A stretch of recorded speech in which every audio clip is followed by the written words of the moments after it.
Welcome back to another video. Hopefully you had a wonderful Memorial Day. Today I'm going to be going over some of the things that you might have missed out from last week, along with some of the new features on the website with MobileSentrix. So let's get started.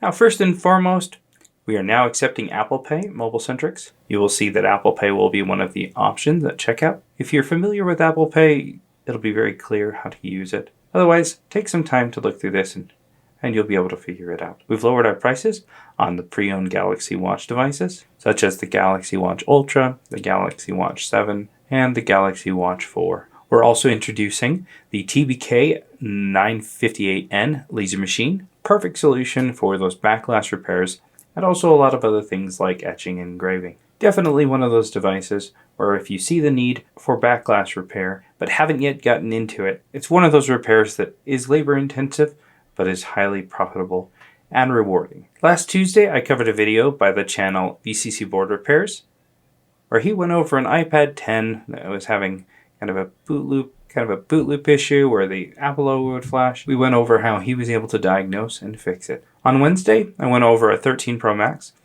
All of the steps basically that you would need to know to upgrade a 13 Pro Max from a single SIM to a dual SIM card reader and the modifications that you need to make on the motherboard to make this happen. So if that is something that interests you, definitely check out that video. On Thursday, I went over tips and tricks on reballing the midframe, basically on any iPhone. The one that I was working on was an iPhone 13 Pro Max, showing how simply reballing the midframe can restore, depending on the issue, things like Wi-Fi and service. So again, if that's something that you're looking to get into, if you see a lot of issues with Wi-Fi and service that are typically just drop related or something like that, this is a good video on how to go about doing that repair. And finally, on Friday, I went over how to replace the NAND on an iPhone 13, whether it's because there's some cold joints under the NAND that are causing issues like error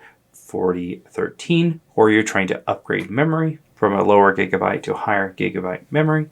This video demonstrates how to do that, and it's very similar on a lot of the other models. Now, if there's something that you'd like to see demoed in a future video, let me know in the comments below. I'd be curious to see what type of content you'd like me to put out, and I'd be happy to see what I can do to accommodate that. I look forward to reading your comments down below. Thanks a ton for watching. We'll see you in the next video.